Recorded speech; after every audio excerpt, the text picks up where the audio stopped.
one and all, and listen to tales of excitement and adventure. Tales of daring heroes, savage monsters, and bards who just couldn't keep it in their pants. Tales of friendship, nobility, drunken foolishness, and unforgettable fun. These are tales of role-playing games, fair listeners, and this is Rollin' Bones.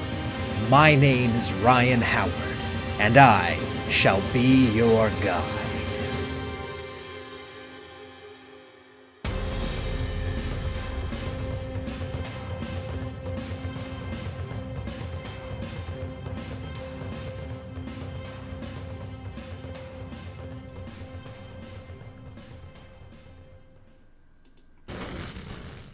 Good morning, ladies and gentlemen, and welcome to Rollin' Bones presents Danishes and Dragons, your RPG morning show. I am your host and king of the boneheads, Ryan Howard, and just moving that microphone out of the way so you guys can't see that I'm actually speaking into one, as if you don't know that I have to speak into a microphone. I don't know, it's just something about that shattered illusion, and also something about just having this giant thing hanging down over the camera. It's kind of an eyesore. Just wanted to move it. Anyway, guys, welcome. Now I'm going to move my camera down a little bit.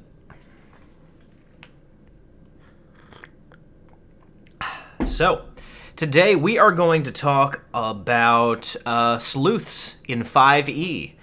And, something that I've kind of discovered over the course of trying to make these sleuths.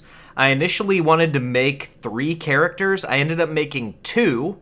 Because of just how difficult it ends up being to make a character like this. And I didn't realize, how difficult it would be to kind of, put some variety in this particular type of character. And in doing so, I've discovered kind of a major weakness of 5th edition. But we'll get into that in just a little bit. Obviously, this is Danishes and Dragons. Breakfast talk has been a little bit scant recently. But, I've talked ad nauseum about the bacon, the turkey bacon, and the egg whites. So instead I'm going to talk a little bit about something else that I've been eating. Yeah, I sleuthed it out. Yeah, it was, going through the books, going, this doesn't make much sense, or, this is stupid, and, just thinking, I want to make this archetypal character that you see in a lot of different media, including some fantasy media, and it's just like, nope, too bad. So, there's that. Anyway, one of the things that, I've talked a little bit about is this diet that I've been on, and how kind of difficult it's been, just because of how restrictive and repetitive it is, but I've not talked about what I'm typically eating on workout days before I even have breakfast, because there's a meeting, not a meeting, what am I talking about? There's a meal that I'm eating. Thank you, weather making my head hurt. But there's a meal that I'm eating before I typically have my breakfast. Just to get some protein in me pretty quickly and to get some carbs to help me recover from the workouts that I do in the morning. And usually, actually 100% of the time, that meal consists of rice cakes, blueberries, and a protein shake. Now, protein shakes are protein shakes. They are fine if you do them right, and if you do them wrong, they're nasty crap. So use a blender if you don't want to get one of those weird shake bottles, which I didn't want to get one of those weird shake bottles because I've got very distinct memories from high school of wanting to fill up my normal water bottle, and the one kid in my tiny little high school who was obsessed with bodybuilding would have his little chemistry set out making whatever concoctions he was making at the water fountain. I was just like, dude, we've got like 5 minutes before the bell's gonna ring. I'm thirsty. What's your major malfunction? And I just didn't want to, have one of those. It would feel weird. It would feel like a betrayal of myself in some way to purchase one of those admittedly very cool and apparently very effective bottles. So I use a blender. And the blender is great because I put ice in there and it makes it kind of slushy, which is good. But rice cakes I feel like get a very bad rap. And I'm not going to talk about this very long because what can you really say about rice cakes? I was under the impression that I would think these things are nasty. Because my trainer said, the plain rice cakes are gross. They don't taste very good. They're very bland. And so I'm allowed to get the flavored ones. Just, he said, any flavor you want, it's all pretty much the same. So just the Quaker Oats white cheddar rice cakes and the caramel rice cakes are delicious. I love those things. They're actually really good. And, anyone who complains about rice cakes, I'm thinking, you're buying the wrong rice cakes.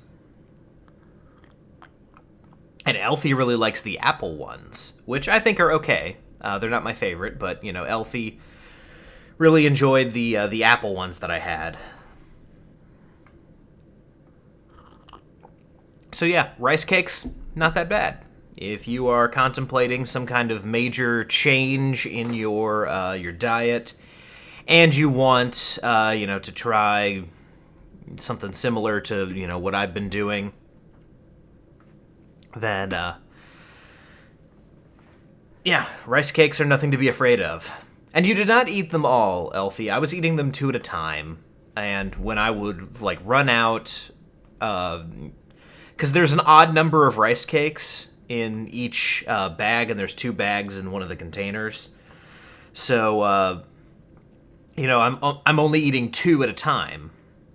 And so I'd get down to the last one, and I'm like, do I mix and match here, or, do I just give this to Elfie because she likes these? And I was like, I want to be a good husband and give her the apple rice cakes. So I did. Get you a man who gives you apple rice cakes is what I'm saying. All right. Anyway, we're going to talk about sleuths, and over the course of, designing this character, and then yesterday, this came up again, I kind of just wanted to revisit something that I ranted about in my Tasha's Cauldron of Everything review. And this is first chapter, first pages, the element of customizing the races. And I wanted to, instead of just kind of ranting at you, I wanted to kind of explain where I'm coming from with why I had a negative reaction to that and how I think this can be a positive. So we were emailing back and forth in my Wednesday D&D group about this particular feature. We're gearing up for Dark Sun this week, so everyone's looking at Tasha's Cauldron for the psionic stuff. And one of the players, sent an email, and he was like, "Hey, I'm just looking through this, and I'm noticing these changes and features where you can basically kind of customize what your race does and is." And it kind of sparked the discussion, and I kind of outlined a nicer version of what I was going at in my review. Basically saying, I think it's weird. I think it kind of undermines the whole concept of, having a unique race. And I feel like it's just saying the only right way to play is to min-max. And this is allowing you to min-max while still having the flavor that you want. And if you don't have a character that's 150% optimized and does everything the absolute best, top, performing at the, top 1% of parameters for this particular character, you are not playing D&D right. That's really my problem here, is it's basically saying, the unique things about your unique characters, the fact that you have a wizard who is a little bit stronger than your average wizard because you wanted to play a half-orc wizard, The fact that your dwarf bard can also function as a tank because you've got that racial armor proficiency and weapons proficiency, and naturally your strength's a little bit higher, so you can wear half plate and carry an axe and still be a bard because you've got kind of that feature from being a dwarf. The fact that it's just saying, you don't necessarily have to do that, or, you can, if you want to, you can just, rewrite the whole kind of course of your racial buildup, just to, ultimately optimize what your build is. And I guess there might be some social reasons behind why they want to do this, but the way it reads, and even if it is like for social issues, I don't. It feels like a weird way to incorporate that kind of thing. But it ends up reading as, if you want to be the most wizardy wizard that's ever wizarded, but you don't want to play an elf, but you still want to be optimized to the gills like you were playing an elf, you just want to be a dwarf, we'll just let you rearrange everything to make your dwarf basically a short elf. And the problem I have with this, and this is something that, again, this does tie into the topic today, because I think when we create D&D characters, we always kind of come at it class first. We always come in with, I want to play this is the class you lay out. And everything else around that kind of funnels into what bolsters this class. So you come in with, I want to play a fighter. And you think, or I want to play, let's actually go even more extreme. I want to play a barbarian. And if you are, thinking with your min-maxer brain only, and again, just want to preface this, if you min-max your characters, that's fine. That's perfectly fine. It's a valid way to play. At my table, I just want everyone to remember that there's roleplay going on as well. But min-maxing your characters doesn't mean you don't want to roleplay or you aren't good at roleplaying. It's a play style. I just feel like this particular thing is basically rewarding min-maxers without making them kind of, it's basically saying that the only valid way to play is to min-max your character, in my opinion. Just based on the way that things break down here. So, we always come at this like, I want to play a barbarian. What's going to make me the best barbarian possible? I should be a half-orc.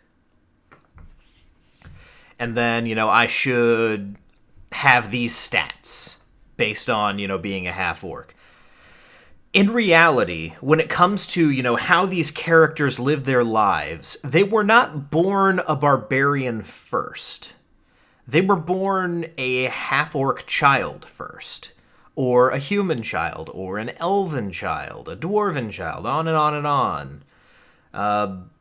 Somewhere from the, depths of hell, one of those weird other races that people kind of bring to the table sometimes just to be odd. They emerged, if you're a kenku, you hatched from an egg or whatever. I don't know how kenkus are actually made. Tabaxi emerged from the mind of a weird anime obsessive. Hot take, I guess. Tabaxi are fine, but I don't know, people were like, I want to play as a cat person, usually don't end up being a good fit in my group.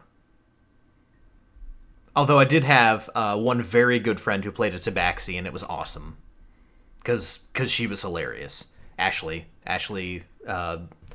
from way, way back on the podcast, when I interviewed my group, Ashley played a Tabaxi Ranger who was amazing. Anyway, your character is not born their class. Your character is born their race. So when you think about it, you're not born thinking, I'm going to be the best wizard possible. Now, maybe you are trained for your entire life to be a wizard, but your race should reflect what you're born with. And when it comes to kind of the racial bonuses, and I'll just point out again, for anyone who hasn't read 5th edition, I don't know how at this point, but there are no longer, like, there's not any racial detriments. It's not like OD&D or I think this might have even been a thing in 2E where, you know, you have a bonus to your strength and you have a plus 2 to your strength and a -1 to your charisma because you're an orc and orcs are ugly. It's not like that anymore. It's all bonuses. It's all, you know, if you are a half-orc, you've got a bonus to strength and constitution. If you're a human, you've got a couple different options. It's either +1 to all your stats, or you can add +1 to 2 stats, take a feat, and a skill proficiency. And sub-races have different bonuses as well, if your race has a sub-race. It's all bonuses now. There's no downside to playing any particular race anymore. So playing a half-orc bard is no longer suboptimal. There's no detriment to playing, you know, what class you want to play in a given race if it's, you know, not what's typically expected. You know, if you're min-maxing with a bard, you want to take a half-elf because extra skill proficiencies and a bonus to charisma. But if you want to play a half-orc bard like Borgu, Gunner's character, or my friend Spoonie at our table was playing a dwarf bard. And finding a miniature for a dwarf bard is spectacularly hard, so they're not, you know, the archetypical bards. But still, they were able to make good bards.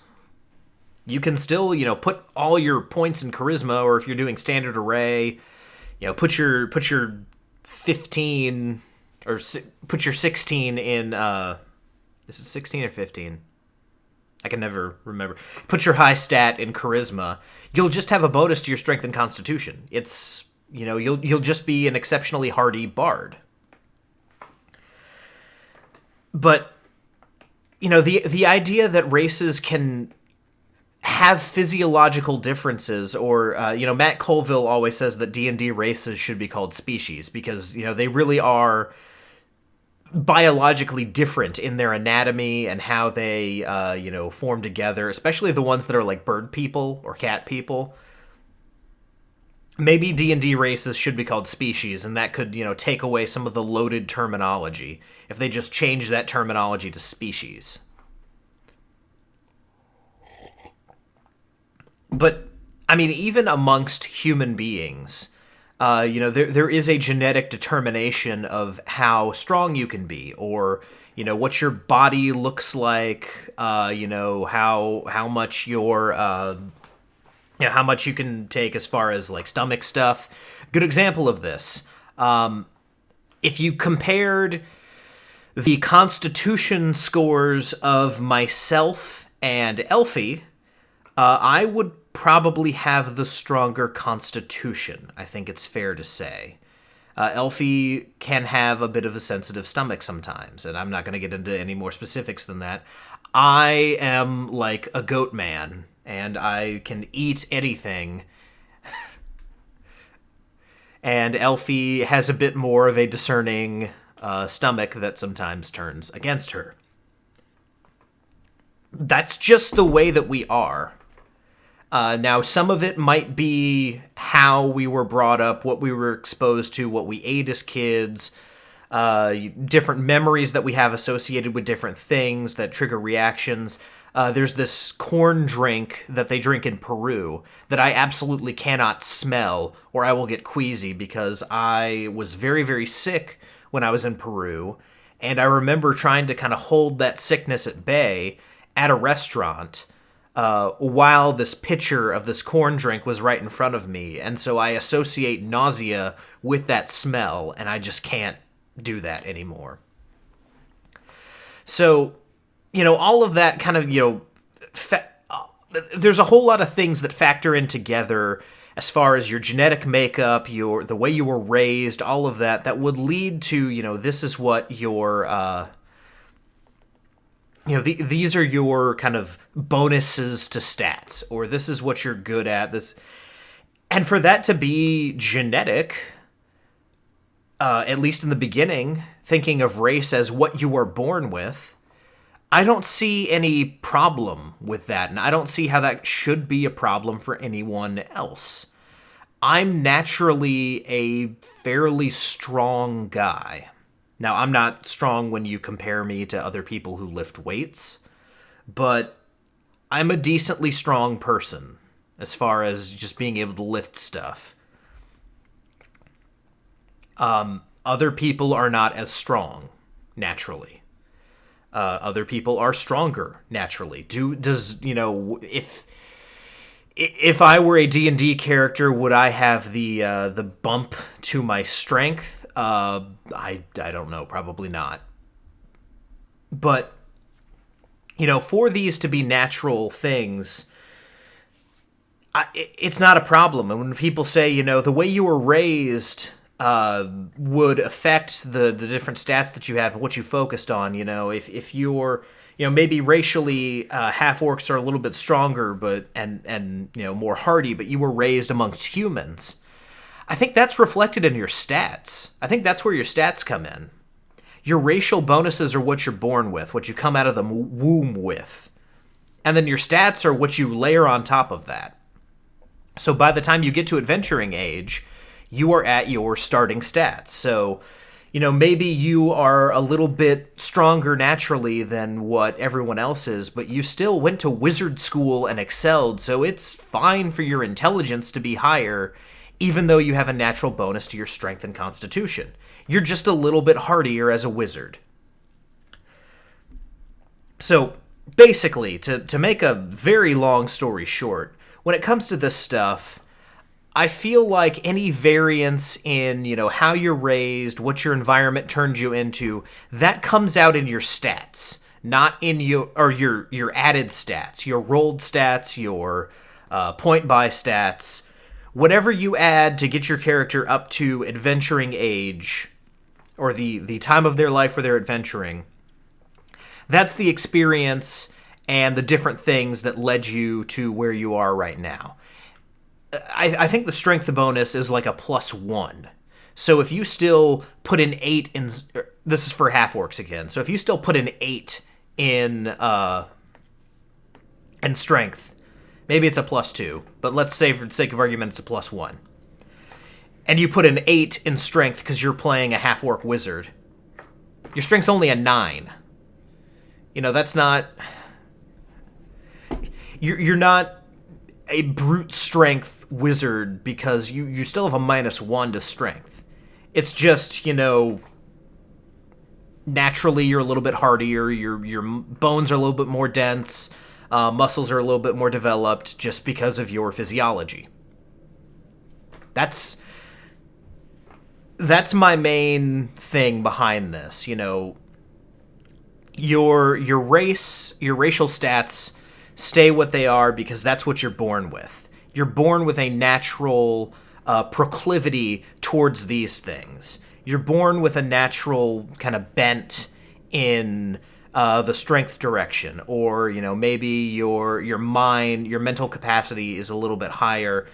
Some people are born smarter than other people, or born with more mental capacity, and then based on their nurture, they could really take advantage of that mental capacity, or really not even think about their mental capacity, and it kind of atrophies a little bit. So your racial features, that's just what you're born with. So if we could all... And I don't even want to say if we could all, because, it's up to you. But in my head, and the way that I kind of run my games, your race is what you're born with. Your race comes before your class, because that's the way it would be if your character was a real living being. They're not born a fighter, they're born an elf. And from that, they then become a fighter as they progress along their route in life to being who they are when you put them on the table. So, that's my rant about the weird homogenizing of all of the D&D races with Tasha's Cauldron. Again, if you think of it differently, if you want to do that at your table, that's, it's rules as written, so you can do it. It's in the book. It's an option. But for me, I can't get past the notion that the race comes first. The race is what you're born with. The race is what you start your life with. And then everything after that, any reflection and how you are brought up and how you get to where you are at the start of the adventure, that's all factored in your stats. So there we go. That's my thesis on that. Anyway, let's go over to screen share so we can take a look at some of these builds. Hello everyone and welcome to screen share. Alright, so I've got 2 builds here that we're going to be talking about, and I also have the Pugilist class from the last video that we did to talk about, because there is a very specific type of character that you can make with the Pugilist class that you can't make really with D&D, or you can't replicate with rules as written. And I like to keep this stuff focused on official material, because official material is the easiest thing for any DM to allow at their table. If it's printed in a book that Wizards put out, it's got, the official stuff on it, it's pretty easy to say, okay, that was tested, that was balanced, we'll allow it. That's plain and simple. And allowing kind of homebrew content like this, the Pugilist. Now, the Pugilist is a very high-selling item. This is something that a lot of people use. It's generally regarded as very balanced and very good. But it's not official, and for a lot of people, that's enough to not allow it. So, anyway, let's jump in here and take a look at the Bloodhound Bruiser. This is an archetype of the Pugilist. And as I discussed a little bit, this is basically like your Slam Bradley, for anyone who's familiar with that old pulp character.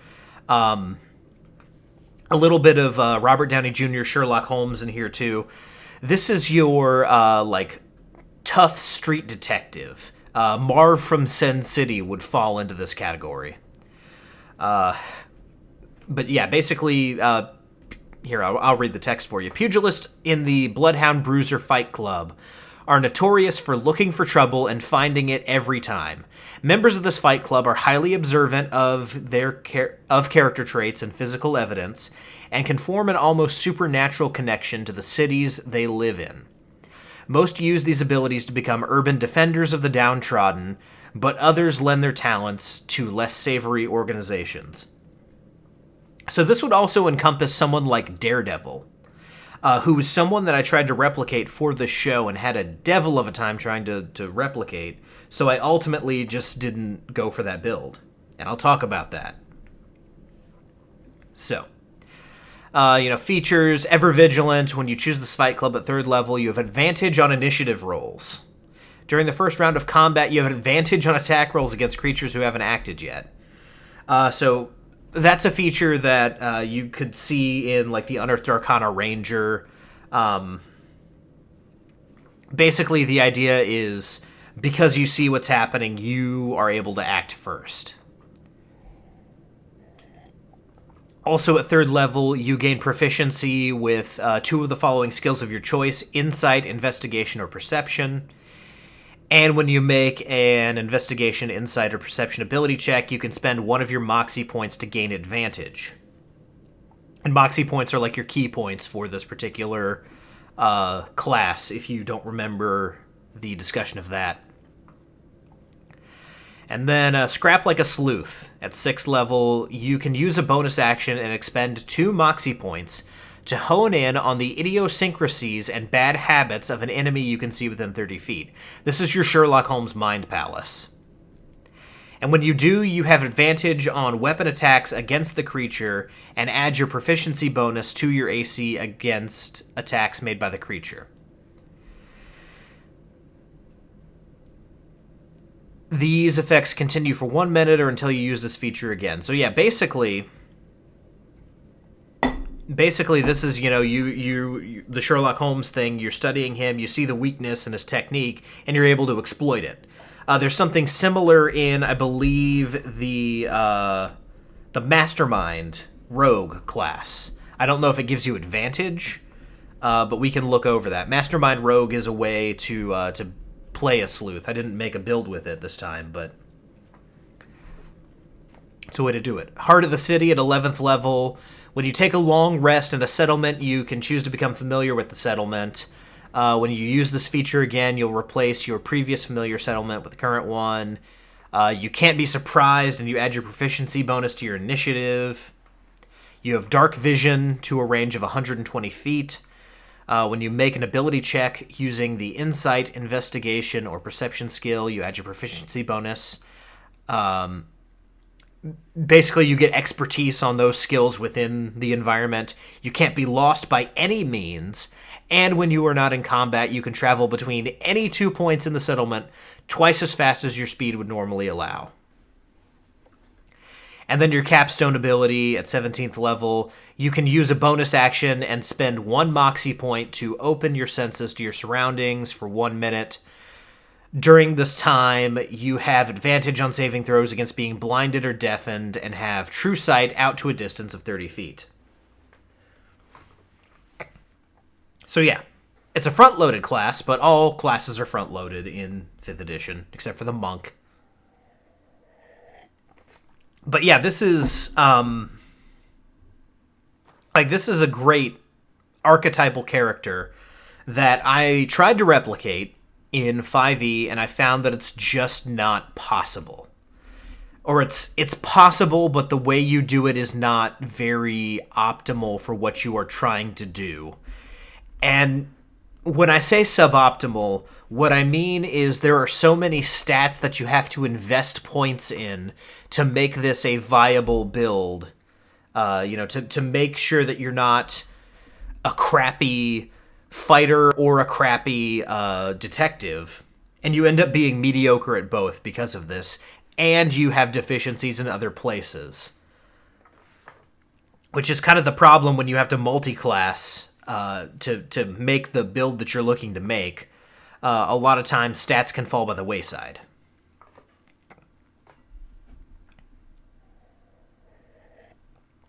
And these stats are important. Like if your con ends up being your dump stat just out of necessity, you have messed up. Because that just means you're easier to hit and easier to kill. But this is, like, flavor-wise, I haven't tried to play with this, but flavor-wise, that's awesome. I would love to play a character like that. And I'd basically make him like Daredevil. I might even make him blind and then take the feat that gives you a fighting style and make that fighting style blind fighting. But that might be too on the nose. Anyway, this is cool flavor-wise, and it seems to be decent just kind of like mechanically. So let's move on from there to some of the builds that I made. Now, I have tried to make a like urban bounty hunter sleuth character before, and the way I did it ended up kind of screwing up the character stats wise. He had a very low constitution. So this is kind of my second attempt at Kieran Devitt. And Kieran's a very special character for me. In full disclosure, I am working on the fantasy novel that I keep talking about working on. Kieran is the protagonist of this novel. And you guys will see a lot of me like statting out my characters from my novels moving forward, just as I'm developing these characters. I might take this show to do some of that work, but we'll see. We'll see how that goes. Anyway, this is Kieran. And he is 5 levels of Gloomstalker Ranger. And he is 5 levels of Inquisitive Rogue. Now, I have not talked about the Inquisitive Rogue yet, but in official Wizards published material, the Inquisitive Rogue is the closest thing you have to a detective. Honestly, you could go all in on the Inquisitive Rogue and have a decent, actually not even a decent, a good detective character of a certain type. You wouldn't have the full-on, like Mike Hammer, Slam Bradley, Noir, Hardigan, and Marv from Sin City type character that I was trying to make, where, you know, you're good with your fists as well as, you know, being a detective. Now, you could argue that those noir detectives, for anyone who's familiar with film noir, aren't actually good detectives. A lot of times they kind of stumble through the plot. But still, the idea that you're a detective, you kind of want to be good at your job in D&D. That's why a lot of people that's why min-maxing is a thing. Because, you know, ultimately you want to be good at your job. And min-maxers are basically saying, I want to be the absolute best at my job, possibly at the expense of other things. So, again, it's an understandable thing. But yeah, the Inquisitive Rogue matches the expertise that you get from being a rogue with the abilities that you would need to be an actual detective. So, when you pick it up at 3rd level, you get a feature called Ear for Deceit, which basically lets you roll... When you roll an insight check, anything that you roll that's a 7 or lower on the d20 counts as an 8. So you have a minimum roll of 8 with insight checks at 3rd level. Kieran here is 10th level. And so if we take a look at what he's got here, and I took expertise in insight. So my insight at this point is a 9. It's wisdom plus my proficiency bonus doubled, because that's what expertise is. So my insight's a 9. So what this says is my minimum roll, the absolute lowest that I can roll on an insight check at 10th level with this character is a 17. So basically, I know when you're lying.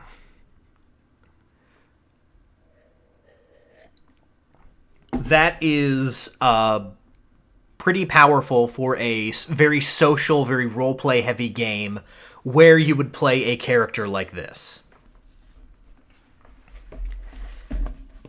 From there, also at 3rd level, you get Eye for Detail, which lets you use a bonus action to make a perception check to spot a hidden creature or object, or to make an investigation check to uncover or decipher clues. So, basically, like if you're in combat and one of your enemies disappears, you can take your bonus action to use a perception check on that turn and find them.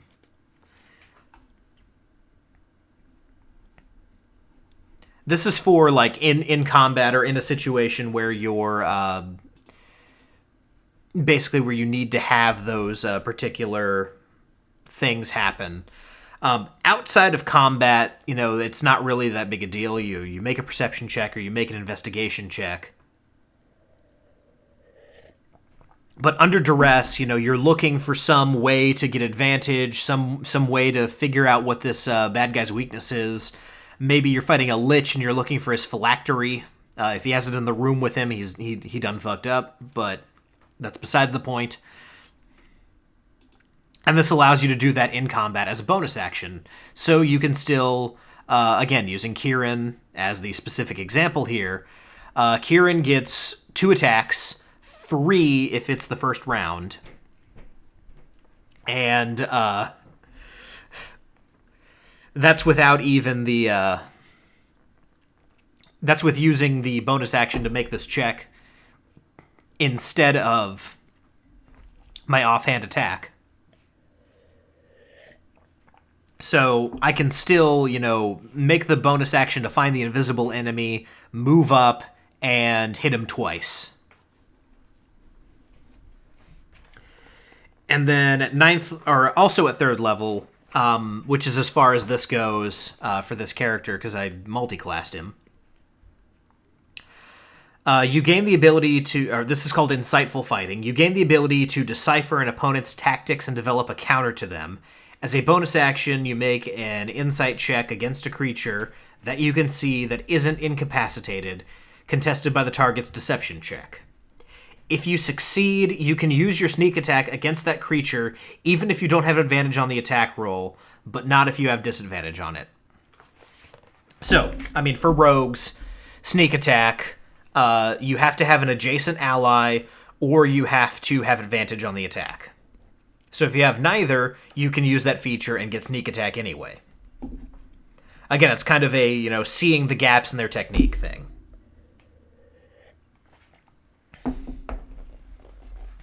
And from there, at 9th level, you get Steady Eye, which gives you advantage on perception and investigation checks if you move no more than half your speed on the same turn. At 13th level, you can take an action to sense the presence of illusions, shape changers not in their original form, and any other magic designed to deceive the senses within 30 feet of you, provided you aren't blinded or deafened.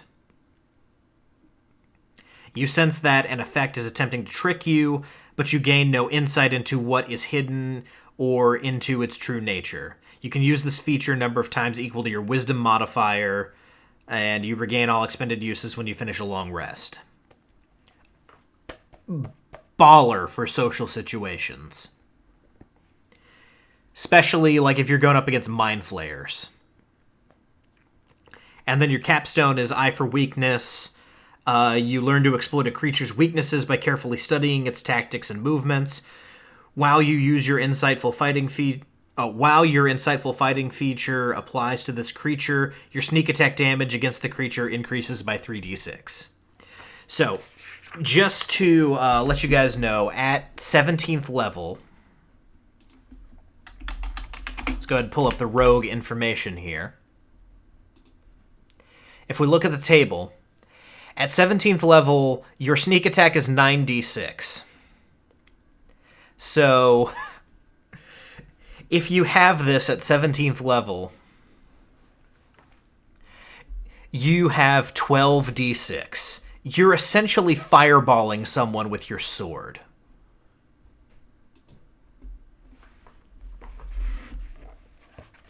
Rogues are stupid at high level. Absolutely stupid. In a good way. Almost as stupid as paladins. Because you can't see them and they can hurt you really, really badly once. Now, they can hurt you badly other times as well. Your damage, with a rogue is typically like a d8 from a rapier. or a D8 from a crossbow, or maybe a D10, depending on what they've taken. But yeah, you're looking at dealing a minimum of 12 damage if you roll 12 ones, plus whatever your weapon damage is.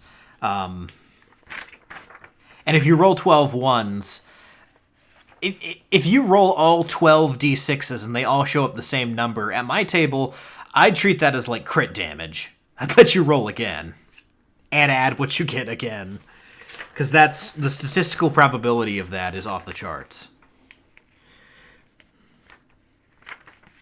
Although one of my friends did once roll 22 twos in a game of Warhammer 40k, so that's why they called him Twosie.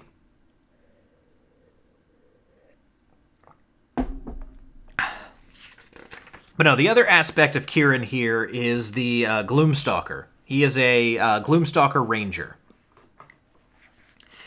And as far as Rangers go, this is your best option, especially when you pair it with the updates to the Ranger in Tasha's Cauldron, which I'll go over when we get to. But the Gloomstalker... The Gloomstalker is fantastic, shall we say. This is an S-tier class. This is pretty great. You have added spells that you can... you have an expanded spell list. So at 3rd level, you get to take Disguise Self, and it doesn't count against your Ranger spells. You just get it. At 3rd level, you also get a feature called Dread Ambusher, which you give yourself a bonus to your initiative roll equal to your Wisdom modifier. And at the start of your first turn of each combat, your walking speed increases by 10 feet. So with this, you're at 40 feet. It lasts until the end of that turn, and if you take the attack action on that turn, you can make one additional weapon attack as part of that action. If the attack hits, the target takes an extra 1d8 damage of the weapon's type. So, Kieran here is he's dual-wielding scimitars. He has 2-weapon fighting. So, at the start of his turn, Kieran adds the +1 from his wisdom to damage. To initiative. I also took the alert feature, so he adds an extra 5 to his initiative. So basically, Kieran's going first. His dex modifier is a +4 already. So yeah, Kieran's going first. He can move 40 feet, so if he's way back, he has an extra 10 feet to get up there. And because he's over 5th level in Ranger, he's at 5 levels of Ranger, he has extra attack. So already, he's taking 2 attacks. If I use my bonus action for the offhand attack, that's 3. And with this, that's 4. So I'm taking fighter level attacks, or fighter level of number of attacks, at 5th level, or at this point 10th level, because multi-class. And one of them is dealing an extra d8 damage. That's on top of Hunter's Mark damage, if instead of using my bonus action to attack, I Hunter's Mark him. And on top of Favored Foe, which I can use anytime I hit with a weapons attack up to 4 times per short rest. And I'll get to Favored Foe. So basically you're just adding crazy amounts of damage, and, I'm a rogue, so I can add sneak attack on top of that. Now, some of that, contradicts each other. If I cast Hunter's Mark, I can't do Insightful Fighting, and if, vice versa. But I can still, get my... I believe at this point it's 4d6. It might be 3d6. Let's see here. Yeah, 3d6. I can get my 3d6, or I can get... Actually, I would definitely, at this point, take Insightful Fighting over Hunter's Mark for the 3d6 on sneak attack, and then I can use Favored Foe. which I'll explain in just a little bit. And then Umbral Sight. At 3rd level, you gain Dark Vision out to a range of 60 feet. If you already have Dark Vision from your race, its range increases by 30 feet. And you are adept at evading creatures that rely on Dark Vision. While in darkness, you are invisible to any creature that relies on Dark Vision to see you in the darkness. So you can see, as a half-elf, I can see 90 feet with Dark Vision. And if I am invisible to a creature that relies on Dark Vision, they can't see me. So if I hide, even a creature with Dark Vision can't see me. And, I mean, just to give you a preview of what would happen if I went full Gloomstalker, which you could easily do and still have a decent sleuth character. At 7th level, you also gain proficiency on Wisdom saving throws. And if you already have that proficiency, you can gain proficiency in either Intelligence or Charisma.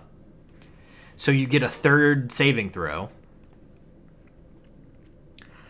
And then Stalker's Flurry at 11th level, you can turn a miss into another strike. So once on each of your turns, when you miss with a weapon attack, you can make another weapon attack as part of the same action. And then your capstone at 15th level is you can dodge in unforeseen ways with wisps of supernatural shadows around you. Whenever a creature makes an attack roll against you and doesn't have advantage on the roll, you can use your reaction to impose disadvantage on it.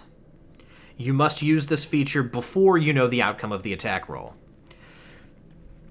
So yeah, it's pairs well with, Rangers have to choose between evasion and uncanny dodge, which kind of sucks. They don't get both. I'll get both because I'm multiclassed as a rogue. But I won't get shadowy dodge because I'm multiclassed as a rogue. So yeah, great defensive capabilities, along with what the ranger already has. Great offensive capabilities, and you're basically Batman. If you multiclass this with a shadow monk, oh Lord help your enemies. So real quick, we're going to flip on over to the Ranger just so I can explain the differences that I took here. So, I took Favored Foe instead of Favored Enemy, which basically when I hit a creature with an attack roll, I call on a mystical bond with nature to mark the target as my favorite enemy for 1 minute or until I lose concentration. Functionally the same as Hunter's Mark, but it doesn't take a spell slot. And the first time on each of your turns that you hit a favorite enemy and deal damage to it, including when you mark it, you can increase that damage by 1d4. And then you can use this feature to mark a favorite enemy a number of times equal to your proficiency bonus. And you regain all expended uses when you finish a long rest. Okay. Now, unlike Hunter's Mark, and this is where this kind of has advantage for a full ranger, just kind of, if you stick with being a ranger the whole time, Hunter's Mark, the duration increases, but the damage never does. Your damage, however, with this feature, increases to a d6 at 6th level and a d8 at 14th level. So, by the time you get to about 14th level, you're dealing a d8 extra damage. If you're a hunter and you take Colossus Slayer, that's another extra d8. So yeah. It is better than what Favored Enemy does.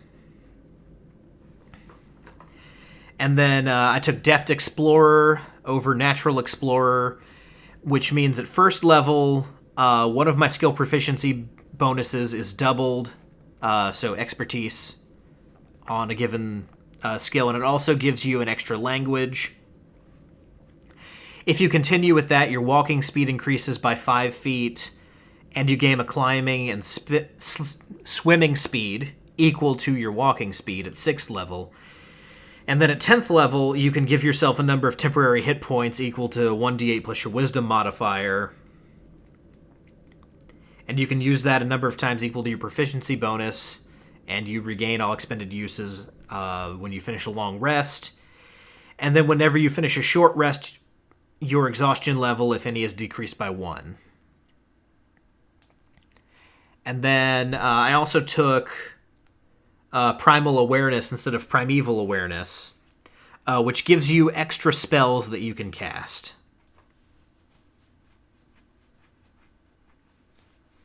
That just have to do with, awareness. So I can cast Speak with Animals because of my Primal Awareness. Which is better than you have to take an action to focus on this thing, and then these kind of minor things happen that the ranger initially had. And there's other cool things that come up as you go with the ranger revisions in Tasha's Cauldron, or the optional features you can take as a ranger.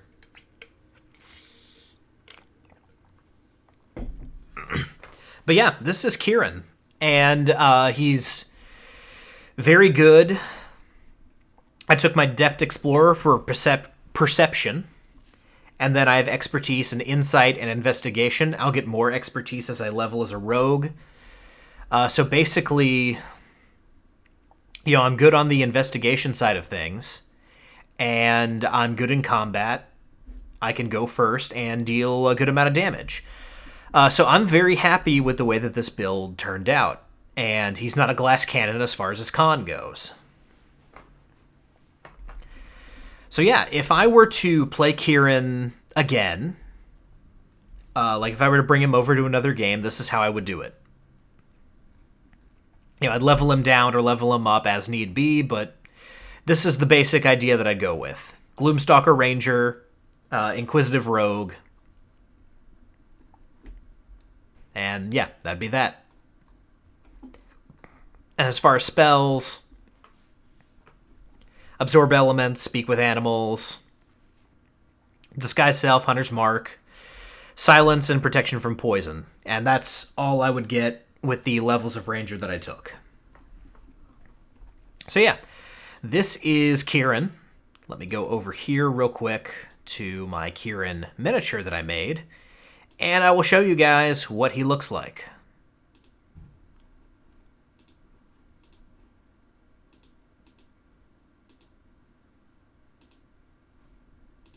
So, here's Hero Forge, and here's Kieran.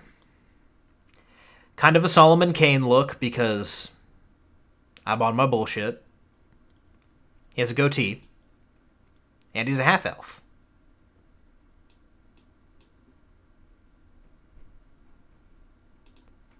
Cool, cool. All right, now, let's talk about the other character that I made here.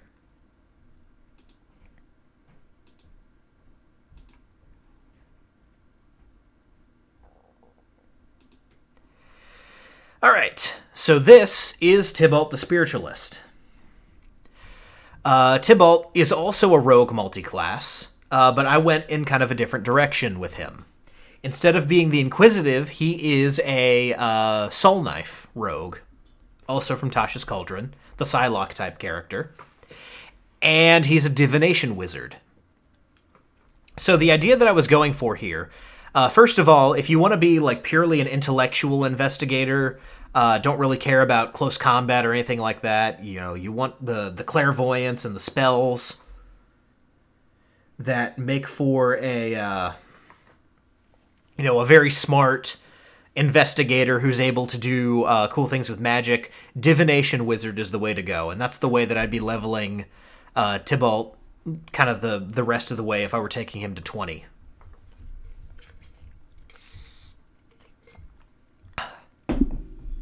So, but I went with Soul Knife because I wanted him to also have kind of the psychic investigator thing going on. Kind of like a more serious Sean Spencer who can manifest psychic blades. And who's actually psychic.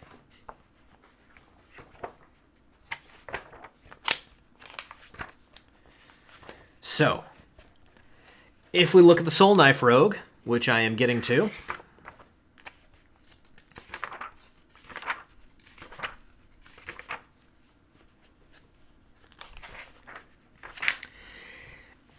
as a rogue, and again, expertise, I took in... damn it. It's right here. Insight and investigation. So, those scores are good.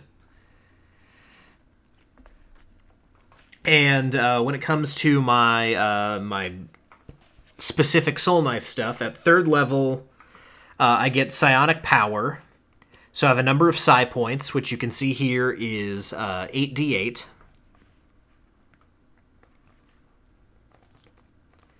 Because I took a full 5 levels in Soul Knife. And the powers I get are Psi Bolstered Knack, which is when your non-psionic traits fail you, your psionic powers can help. If you fail an ability check using a skill or tool with which you have proficiency, you can roll 1 psionic energy die and add the number rolled to the check. So, yeah, basically, if my mortal senses can't help me, then I will reach out with my psychic senses. You can see how that would benefit an investigator. And then there's a feature called Psychic Whisper, which lets you establish a telepathic communication between yourself and others, perfect for quiet infiltration. And then as an action, choose 1 or more creatures you can see up to a number of creatures equal to your proficiency bonus, 4 in my case. And you can speak telepathically with them, you can send or receive messages, no actions required, and you and the other creatures must be within 1 mile of each other. And you can't use the telepathy if you can't speak any languages, and a creature can end the telepathic connection at any time with no action.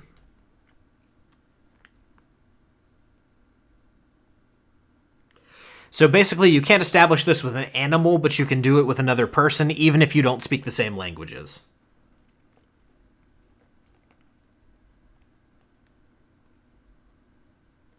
And the first time you use this power, after each long rest, you don't expend the psionic energy die. All other times you use the power, you expend the die. And then the last feature to talk about are the psionic blades, which are basically... it can be either a short-range weapon or a ranged weapon with 60 feet range, no long range.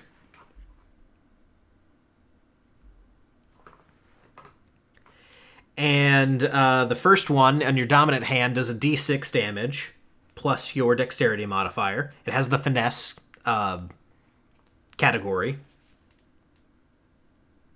So you can use it with your sneak attack, because that's important.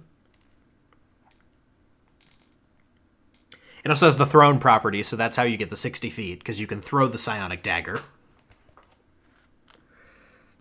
And the blade vanishes immediately after it hits or misses the target.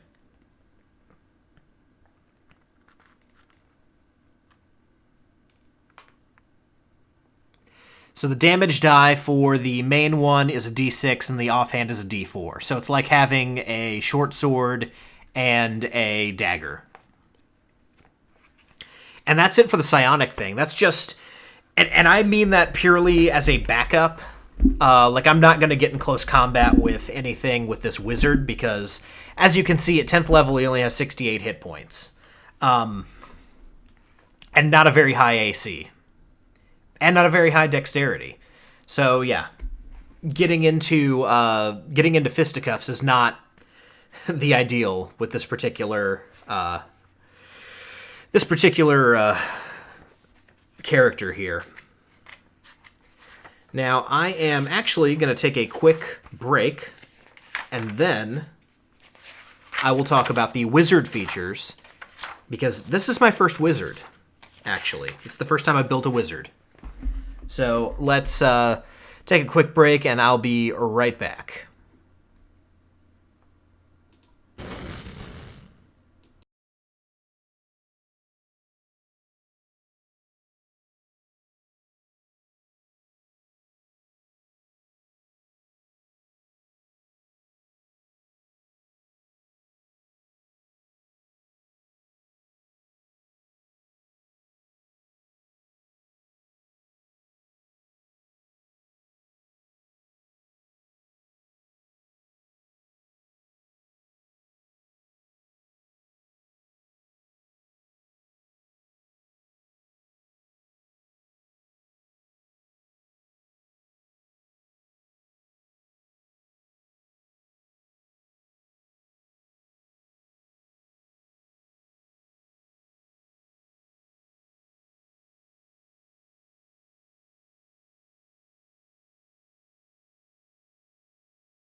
All right, we're back.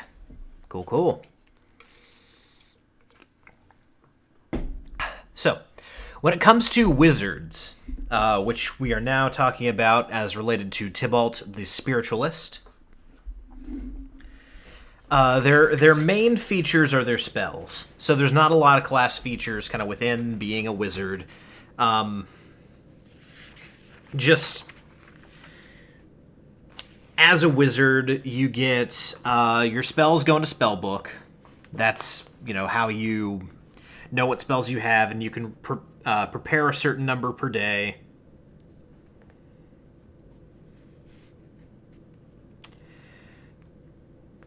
And any spells you encounter, you can copy into your spell book. And depending on their type, there's different costs associated with it.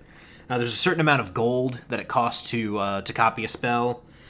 But within your school, it's less of a cost to copy types of spells that meet with your wizard school. You have the ability to ritual cast,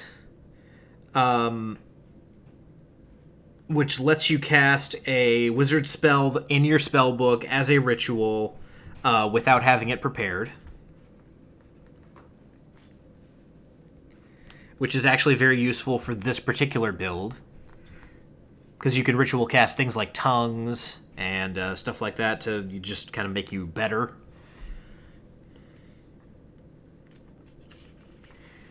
And then you have Arcane Recovery, which lets you spend a spell slot to recover.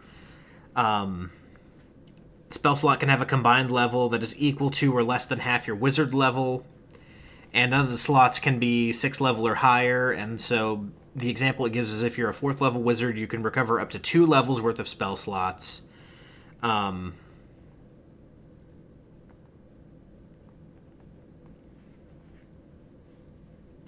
Basically, you give up a higher level spell to get some lower level slots back. And then you pick your Arcane Tradition, Schools of Magic, and then there's others in the different books. And that's as far as Tybalt has gone so far. He'll go farther, but the rest of it is included in his school, which for me is the School of Divination. And Divination Wizards. So yeah, at 2nd level, it takes less time and less gold to copy divination spells in my spell book. And then Portent is the big daddy here. At 2nd level, when you choose the school, Glimpses of the Future, basically when you finish a long rest, you roll 2 d20s and record the numbers. And you can use these to replace any attack roll, saving throw, or ability check made by you or a creature that you can see. So basically, like if something hits you, if something crits on you, and one of the d20s that you rolled was like a 3, you can say, no, he rolled a 3.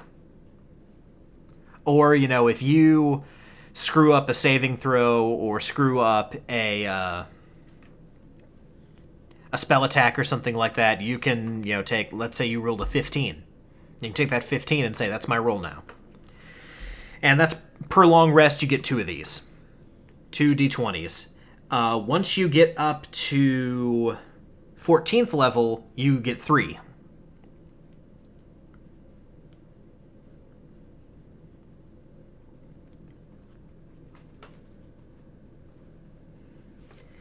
And then there's other stuff that comes in, like at 6th level, when you cast divination spells, you can expend a fraction of your spellcasting efforts.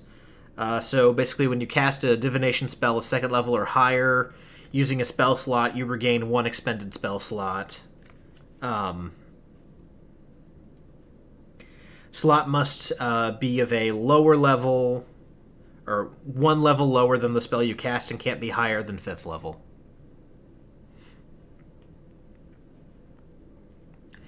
And then you get a third eye feature at 10th level, which grants you dark vision or ethereal sight, or Greater Comprehension, which lets you read any language, or you can see invisibility. So, all of that is very good for a divination wizard. And you can see here I'm relying very much on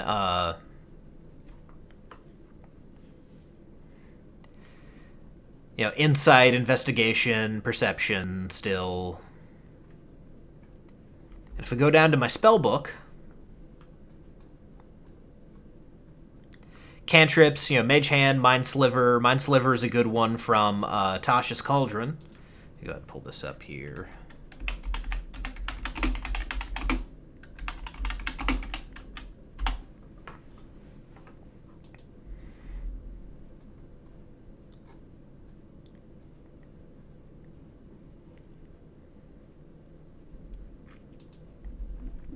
Prestidigitation, because that seems to come in handy, especially as an investigator, and Toll the Dead, which is like Firebolt with a shorter range and better damage, which is from Xanathar's Guide. Absorb Elements is always great, especially with me having some kind of melee that I can use. So basically it lets you resist elemental damage, and then next time you take a melee attack, you can unleash that elemental damage on your enemy. Comprehend Languages, always great for an investigator. False Life gives you temporary hit points. Shield reaction lets you raise a shield up your AC a little bit. Find Familiar. As an investigator, you want to have a familiar. This lets me have a magical pet. And Identify, because, again, as the investigator, you should be able to figure out what things are.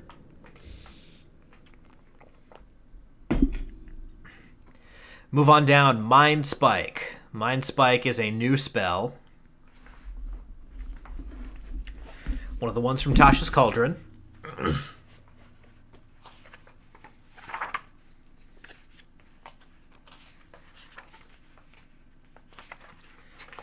So if we open this monkey up,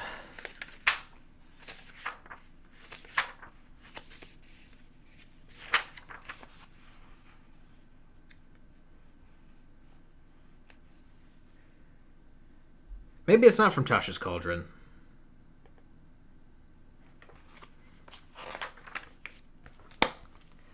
Let's look this up.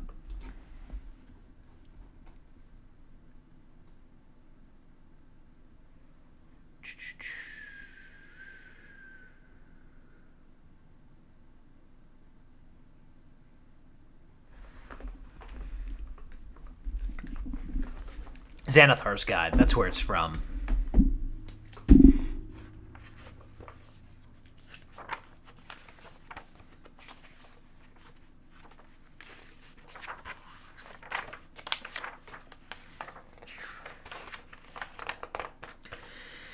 This one's a little bit controversial. Some people think it's great, some people think it's not. But basically, it's concentration up to an hour. And you reach into the mind of one creature you can see within range. The target must make a wisdom saving throw, taking 3d8 psychic damage on a failed save, or half as much damage on a successful one. On a failed save, you also always know the target's location until the spell ends, but only while the two of you are on the same plane of existence. While you have this knowledge, the target can't become hidden from you, and if it's invisible, it gains no benefits from the condition against you. And then you increase the damage by 1d6 for each slot. I wonder if that's supposed to be 1d8. I think that's a misprint. Because mixing damage types, or damage dice, is not common. So I think that's a misprint in my book. I'll have to check the errata.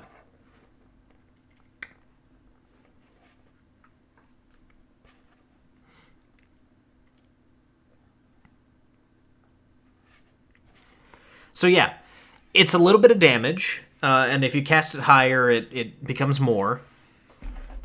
But it also, lets you find someone. So, as a sleuth character, maybe this isn't the best option to take, but it fits with my character. because it lets me do a little bit of damage. It's a mental thing, so it fits with the whole psychic aspect, and it allows me to track someone easily, which, you know, sleuth character seems like a layup there.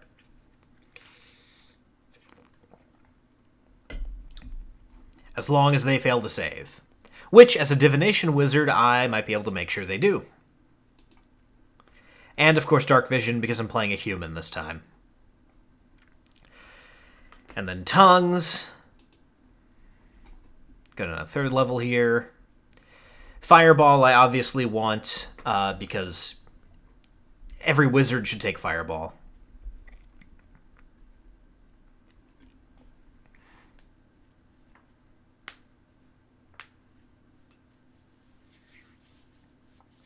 So yeah, this just lets you, you know, speak any language, which is good for a sleuth. Counterspell, of course you want. As the wizard, someone has to have it. And Dispel Magic. Those are both great utility spells.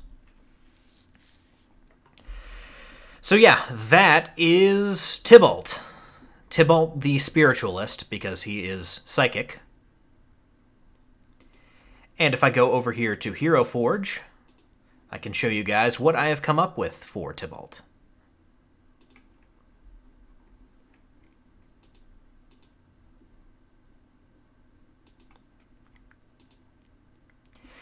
And no, he is not like Tybalt from Romeo and Juliet. I just like the name. So yeah, this is Tybalt the Spiritualist. You will notice he has a fancy hood over his trench coat, because every investigator needs a trench coat. He's got his psychic blade, and he has a spell book, which he is summoning psychically.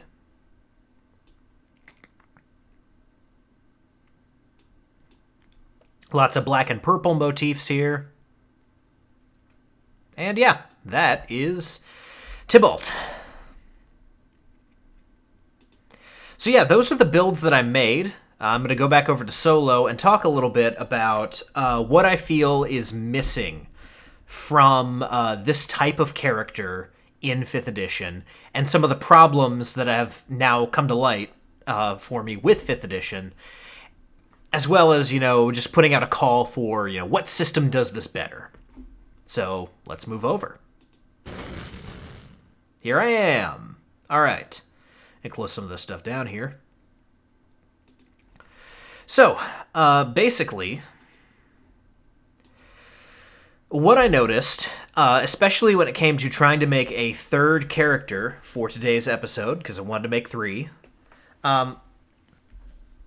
when it comes to making the Bloodhound character from the pugilist side of things, and an unarmed sleuth who knows the streets and you know, is able to fight with fisticuffs, making one of those that's useful and you know, good at least one of the things they do is damn near impossible. It is hard to make like a vigilante, private investigator, uses his fists type guy. You can do one with like a rapier and be a full-on rogue. You could do a fighter rogue multi-class and again, have a sword. You could do it with a bow. But the archetype, the daredevil type,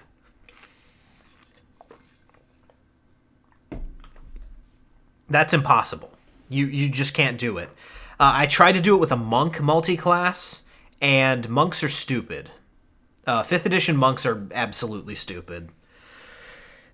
They can be fun if you go the distance with them, because monks are the only class in 5th edition that's not front-loaded. In fact, they're, like, back-loaded for some reason. So if your game does not go up, like, to 10th level, you're basically not going to get the most out of your monk character. And I would recommend not playing a monk character unless you want to go up to 10th level. Again, I have a player, Nim, who plays a monk and loves it. and has a bunch of fun with it. But being a 5e monk is hard because you just don't do a lot. And you don't get... There's not a lot of utility in multi-classing as a monk either. I wanted to take like 5 levels of Shadow Monk and then move over to Inquisitive Rogue to basically make Daredevil.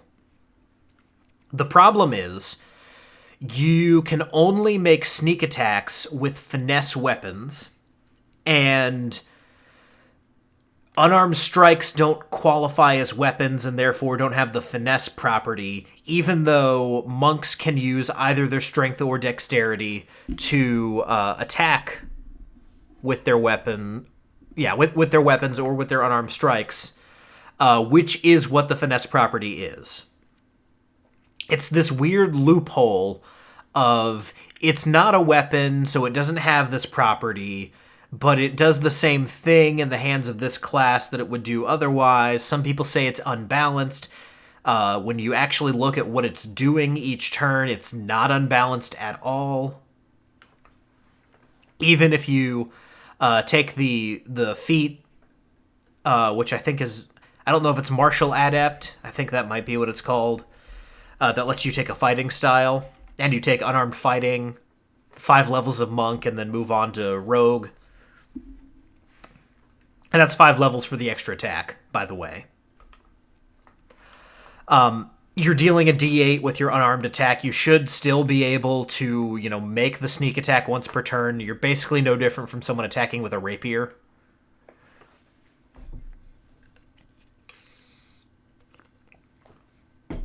But because, rules as written, you can't necessarily do that. And because it's not rules as written, you can't count on all DMs to allow it. So that build is kind of DOA at certain tables.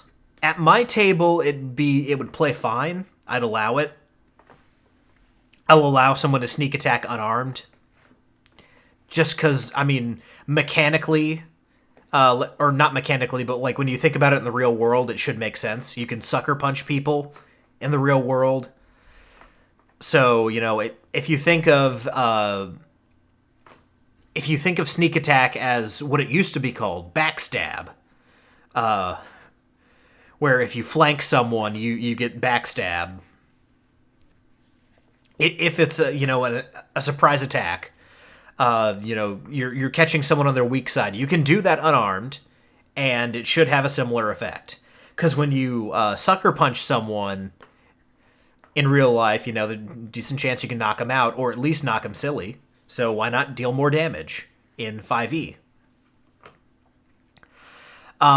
So I don't see any balance issue with it. It's just a matter of, how meticulous and how rigid do you want to be with how the rules apply? Do you want to say, weapons are weapons, unarmed is unarmed? Because I know that opens the floodgates for, if you're a Minotaur monk and you attack with your horns and you take... actually, let's not even worry about being a monk. Well, no, we have to, because monks' unarmed attack can use dexterity. So you're a dexterous Minotaur monk, who then takes a dip in rogue and you get sneak attack. Can you then charge someone and gore them with your horns and call it a sneak attack? Yes, in my opinion. Because again, it's 1 attack per round if you meet the certain parameters for it. So I don't see what the problem is there. But still, because it's not rules as written, there's nothing you can do about that. So my big problem with 5e is, if you want to play these kind of... or my big problem that I'm noticing now with 5e is, if you want to play these kind of city-bound characters, something in an urban environment, if you want to play something like Lankmar, if you're big into Fafhrd and the Grey Mouser, or, Thieves' World, or something like that. You want to play something similar to that, where you're in a city, even though, like Waterdeep Dragon Heist exists. I don't feel like 5e is really built for what you can do in a city-bound game. Now, I've played one, and it was fun, but a lot of 5e is built around, you're the classic D&D characters who are going to explore and, adventure in the wilderness and go into dungeons. Or, encounter things in the wild and stuff like that. So, for like city-bound fantasy, where you could play a like hard-bitten detective type character who uses his fists, there's not a lot of that. It's really hard to be unarmed in D&D, even if your character is built around being unarmed. And, theoretically, the idea that, with all your bonuses, all your damage increases and stuff like that, at 10th level, a rogue with a dagger or a short sword is dealing comparable damage to what a sword and board fighter is dealing. When it all comes out in the wash, you're contributing as much in that fight with what you're doing with your attacks as the fighter is. Should we not give the same consideration to someone who wants to play an unarmed character? If the idea is your prowess, your skill is such that you can make these unarmed attacks, and you're hitting in the right spots and dealing damage that would be comparable to what someone can deal with a weapon at that high level of play, where you're not quite a demigod, but you're getting close. Shouldn't that allowance be, there in D&D? And maybe I'm just looking for the wrong thing. Maybe, if I want to play a unarmed defender of the streets, I should stick to Mutants and Masterminds, or Savage Worlds, or something like that. Deadlands Noir, just play Marv. But, in my opinion, I think this is something that you should account for in D&D, because it could be, it is an archetype that people are going to want to play. The detective who uses his fists. Or the vigilante who uses his fists. I think it's perfectly fine and perfectly acceptable to build into your game. As a DM, I will, house rule it so that you can do stuff like this effectively and be an effective rogue monk. But the fact that, the book doesn't really support being an unarmed character at all, unless you go monk, and even then, you're going to feel really underpowered until about 10th level, it just kind of makes me sad. And it's a real weak point of 5th edition. Giving characters their own kind of martial identities is a weak point of 5th edition, in my opinion. Especially, even beyond this, like when it comes to weapon variety and, what all is listed, what weapons can do, all that stuff. Weapons are just like... Weapons are essentially variables that you can fill in with your own flavor in 5e. Rather than having unique identity or unique capabilities or stuff like that. It's a lot of... I've wanted to make a weapon supplement for 5e for a while. Just to say, when you say longsword, you can also mean all of these things. Or, here are these weapons that don't fit neatly into a box. And, this is what they would do based on, the weapons table. But a lot of that, I feel like, is just me supplementing your imagination. It's the same with armor, too. It might be something that I want to do. If I ever want to do, like, a zine quest thing, that might be what I would do in my zine quest. Call it something like Bonehead's Armory or something like that. I don't know. I don't know if I could support a whole book with it, but I'd love to. Because it's something I would want. And if it's something I would want, then, theoretically there's other people out there who would want it too. Anyway, that's my rant on the subject of martial variety and how I feel like it's a weakness in 5e. So, guys, thank you so much for tuning in today. Thank you for your, listening to me rant about making sleuths in 5e. I love it. It's a character type that I like. Maybe someday I'll get to play in a game where I can play as a sleuth. So, just to let you guys know what's coming up, of course, on Monday, I am talking to Alyssa Fadden. She does all kinds of great maps and stuff like that, so we're talking all about maps. That'll be fun. And then this Saturday, still TBD as far as what we're doing on here. And just to let you guys know, the first week of February, the 1st through the 6th, there will be no shows that week because we're moving. So I'll be spending all of that time packing and moving to a new place. We should be up and running by the next week. I know Hambone wants to come on the show in early February. I'll need to check with him and see when his game kind of launches. I know it's coming in February, or the Kickstarter is coming in February. So, we'll see how that works out. Probably have Hambone on early in February, and just keep moving from there. So, guys, remember, whether you rolled a 1 or a 20, I'm so glad that you rolled your bones with me, Ryan Howard. Remember to drink your coffee, and I'll see you next time.